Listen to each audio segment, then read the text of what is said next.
Greetings, sir and sirettes, and welcome back to Stellaris with me, Lathrix, and of course, welcome to the Lithoid DLC, the newest DLC from Stellaris, which has added a brand new species type, the Lithoids, the mineral-based, the silicon-based species, which will eat minerals rather than food, and have a whole host of unique traits about them. First of all, they look absolutely amazing, as you can probably tell already, but they also have a lot of unique mechanical elements to them, not least of all, as mentioned, they eat minerals rather than food. So what we're going to do today is just play perhaps the first 20 or 30 years of a brand new game, and see our first impressions of the new species and how we can use them to our advantage. So to begin with, here are all the brand new portraits, which look honestly bizarre in all the right ways, especially this one. Some of them look a lot more alive than others, and some of them just look weird.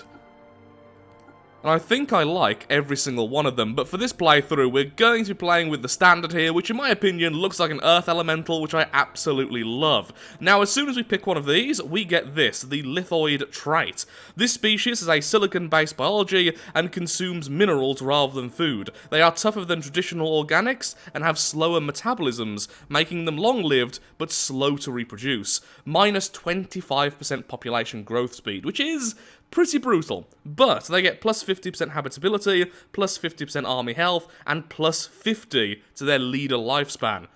Overall, a pretty good deal. And it goes further. They actually have their own unique traits, which you can purchase, but sadly only one of the three. And they all do something fairly similar. Each of them allow you to create rare resources based on how many of the species currently have this trait. And I believe it's a really small amount. It seems really powerful when you first read it, but if I'm understanding it correctly, it costs 100 of your species to give you one of the resource per month. Yeah, that's really not all that much, but when you get to maybe 1,000 populations at the end game, that is 10 of a rare resource, which can run a planet perhaps, which need that type of resource. So let's go with gaseous byproducts. We have the farting earth elementals. Okay, that's interesting as well. It turns out you can't choose rapid breeders if you have a lithoid. It makes sense to me, but I kind of expected it to be possible. So, what are we going to go with then? You can make them venerable, which almost makes them immortal. Well, it makes them almost immortal in terms of the game might end before one of them dies. So let's go with that. They're venerable lithoids. They are then also sedentary because they are rocks. And we don't have all that many other negatives to choose, but we need 3 points. So I'm afraid they are repugnant and they are deviants. But they live a very long life and they fart a lot. Just go with a random name for now. They do have their own naming list, I believe. Where are you? There we are, Lithoid 1. Let's go with that then. Once again, randomize our species. They are the Churk. Before I forget, however, there is one more portrait which has been added with the DLC, which is this here. Which is the new machine Lithoid, which looks amazing. Yeah, I really like that, actually. Sadly, though, you can't choose that for a Lithoid Empire, so we're going back with the Earth Elemental. Now, you can choose any Empire type to make your Lithoid Empire. They are completely normal in most other ways. But you can have a Hive Mind Lithoid, which is a Terravore. This is replacing the Devouring Swarm. The difference is, you eat the worlds themselves rather than the populations, though by the looks of things, you do also eat the populations. Has the Consume World planetary decision. I don't really know what that does, but I assume it allows us to literally start damaging the planets we're on and getting a bonus from that. I've tried to stay as far away from spoilers as possible, so if I do miss a few things or get things wrong, then please forgive me. This is just me looking at this for the very first time. Do we still get the population growth increase? Yes, we do. Okay, so Hive Mind does remove a lot of the negatives then. Is everything else the same? Pretty much, yeah. Okay, so with that, what else do we go with? Let's just go with less amenities usage, since we are repugnant anyway. We also have a brand new advisor voice. Rubble it in, why don't you? Pebbles roll downhill, mountains stand tall. Geodes, rocks, mountainsides, lend me your ears. Rubble it in, why don't you? Geodes, pebbles roll, rubble it in, why don't you? Oh, well, that's a problem. Hive-minded takes up a trait slot, and I completely forgot about that, so we need to redo this a little bit then. Fine, we're not venerable, we're just enduring. How's that? Actually, that means we have 1 point to spend, since we still have repugnant, which I am going to keep. Strong, or perhaps making them minors would make a lot more sense. Yep, there we are. So we are enduring, and we are industrious. That makes sense to me. Final thing we need to do is let's just make our own little flag. Do we have any new flags? I don't think so. Something blocky and simple. The new Lithoid room. We are the Churk Devourers, and we are Hive Mind Rockface. Because I'm just that creative. Let's give this a go. Now, I will be doing a full playthrough episode very soon where I go throughout the entire game and condense it into 1 to 2 hours. And I would like to know what type of empire should I play with this particular species. Tell me in the comments below. I'm curious to see everyone's ideas for this. Just keeping it the same as before, we're not going to be playing this for too long anyway, so this is the same difficulty as our recent Let's Play. I totally didn't forget the fact that the Lithoid, of course, have brand new ships of their type as well. Still waiting on the more organic ships for the Hive Minds, but this will do for now. So once again, let's get started. And so we begin then. So, let's have a look-see at our new ships. We have the construction vessel, the science vessel, and the corvettes. The corvettes are asymmetrical and look like very angry crystals, which is interesting to say the least. The science vessel and the construction vessel look absolutely terrifying. Far scarier than the corvettes, but with far less weapons. Next up then, can we start devouring our starter planet? The answer is no. And is there anything else unique about it? Well, we have 5 blockers, which means we have the Lithoid monoliths. We get 1 population for 1,000 minerals, and these aren't actually removing our maximum districts. That's really good, though. I may save up minerals just so I can grab those nice and early. Now, we are a hive mind, which means we get plus 25% growth rate, but of course, Lithoids have minus 25, making it completely neutral. So with that, let's just continue the game until we can get a new planet and start devouring it. We seem to have access to all of the basic ascensions. The flesh is weak, would make them cyborgs, which first of all, rock cyborgs would be awesome, and would make them really, really immortal, since I think that gives another 40 years to their leaders. I'd be tempted by the flesh is weak and then just not turning them into synths. Okay, good to see that a lot of small changes have been made here. So over here, normally it would have the population food consumption is reduced by 10%, but instead it's mineral. I'm really hoping that also applies to all the edicts, which the hive mind normally has, which of course normally cost food. If it doesn't, then there's going to be a problem. All of our leaders are really old to begin with. That's not great, because although we have all of this stuff which makes them live longer, if they're starting off so old, that kind of negates some of that. Not all of it, but it certainly isn't a good thing. Age 61, making him the youngest of my leaders. Well, that is something. As expected, to make a colony, minerals, and alloys. I think I can stop mentioning it now every single time I realise, oh, it's minerals, not X.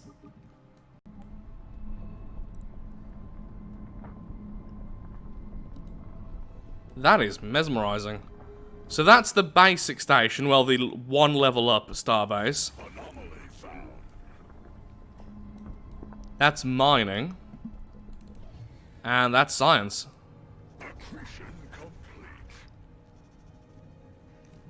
Really curious to see some of the larger ships.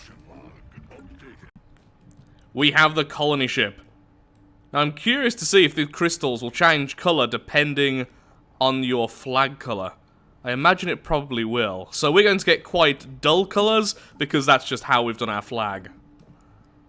I don't know why I didn't make a bigger deal about this earlier, but that plus 50% habitability is insanely powerful. I would say bordering on overpowered, if not overpowered by default. Now, of course, this is my first impressions of it. I could change my mind on that drastically, but plus 50% habitability means they are going to inhabit pretty much every planet.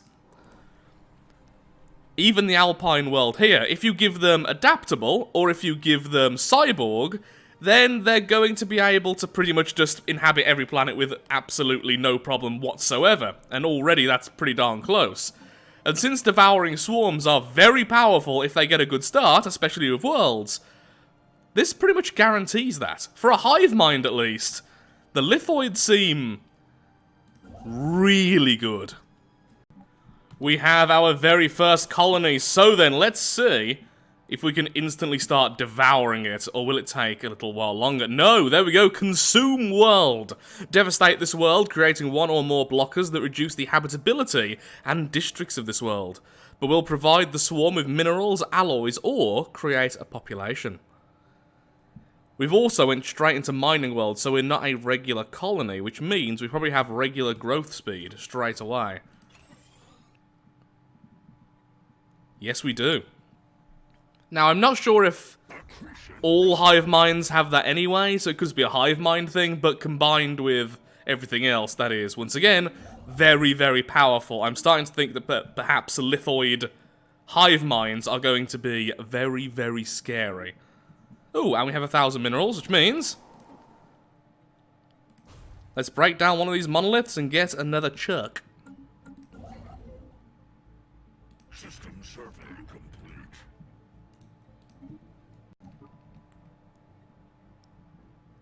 Almost there. About to start consuming this world, and I wonder if we can do this straight away afterwards, so if we find a world we don't care about, just obliterate it. And can we actually destroy a world doing this? Oh, devastation. We now have, yep, lithoid devastation. And what did it do exactly? What did we get? I didn't see. Okay, I would have liked if it told me. But I'll look back at the footage. I should have been looking at the resources, really. So, it gave me 500 minerals. And we can do it again straight away. This may not be the right thing to do, but you know what? It's going to keep on consuming and taking until there's nothing left. I mean, we have plenty of other worlds to choose from. Rocket new tech. I also have to say, although I do really like the new voice, I also think it could get very annoying after a while. But I also said that about the Hive Mind voice, and I ended up loving it, so I'll give my proper opinion later.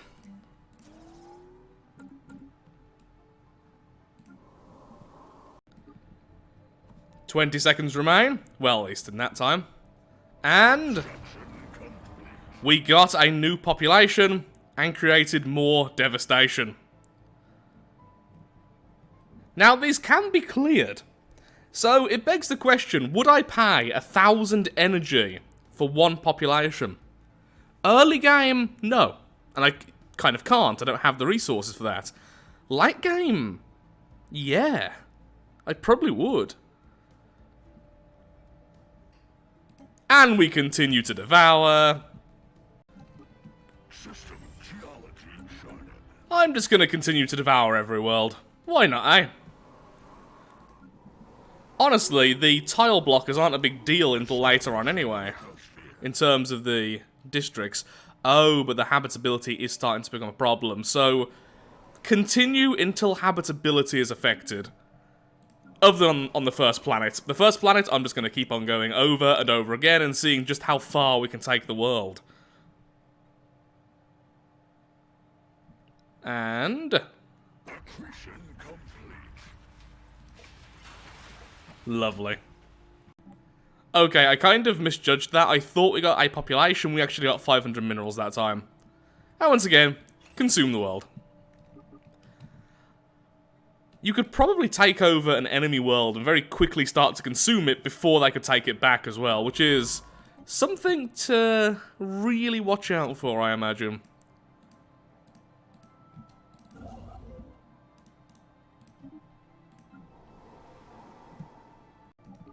We just got minerals again from this planet. We're still at 100% habitability, so we shall continue.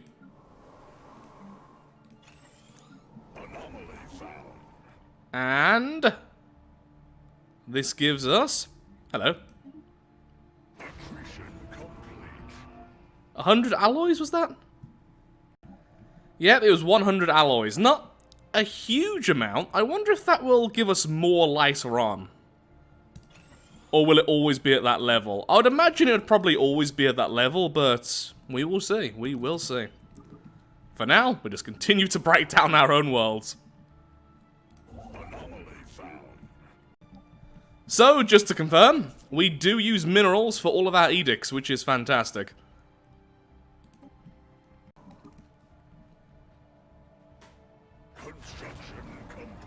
Alloys once again, and now our habitability is being affected. I will leave it. Oh, okay, I should have paid more attention. We cannot undo the blockers.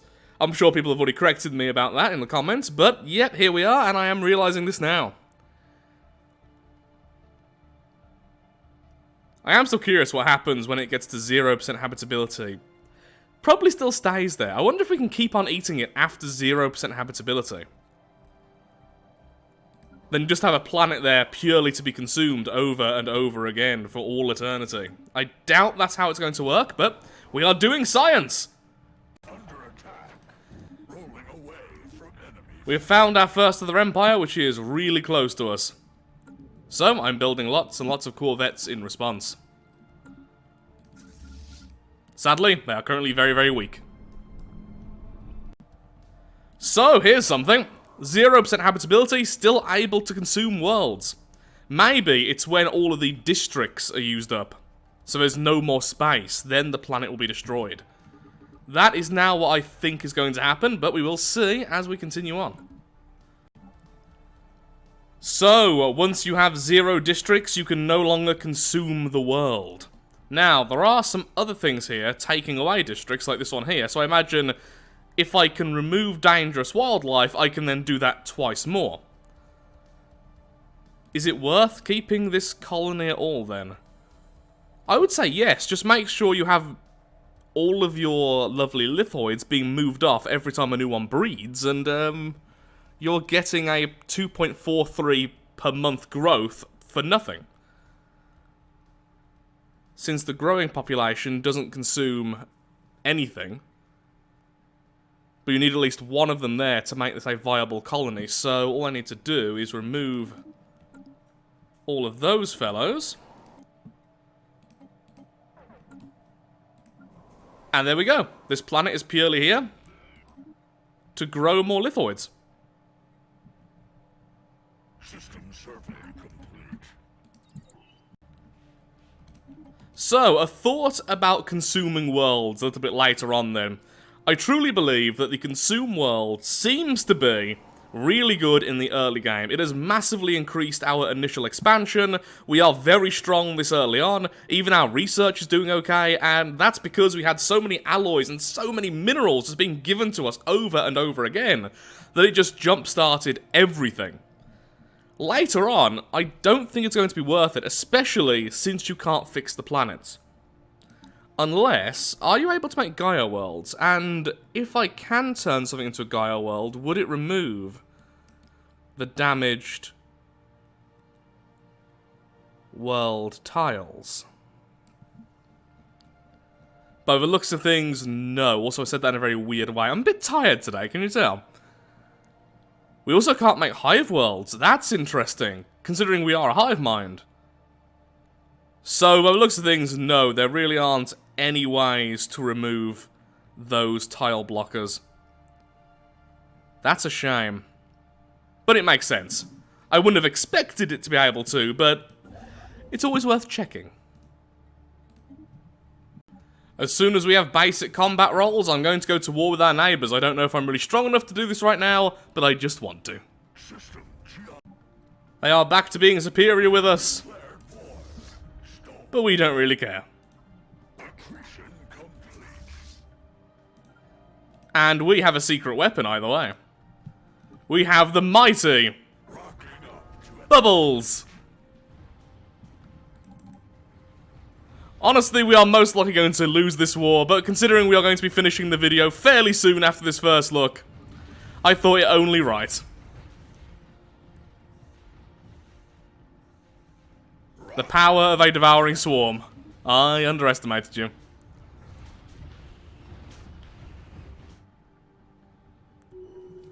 What a lovely colony you have there. Be a shame if someone were to devour it. Okay, all of you just stay there, because honestly that's all we care about. And we heal automatically anyway, since we are still a devouring swarm. Oh dear. Yep, we are going to lose this war. I didn't underestimate you at all.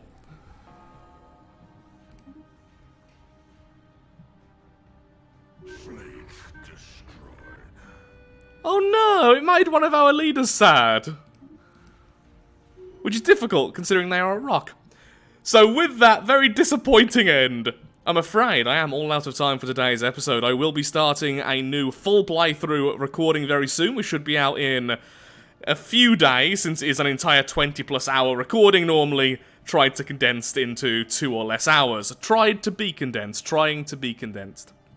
It is 20 hours that is condensed. So, as you can probably tell, I need to get some sleep, and then I'm going to come back and do a full playthrough of the glorious Lithoids. So, any suggestions for names of the Empire or Empire type? Right now, I am leaning heavily into just making a true devouring swarm like this.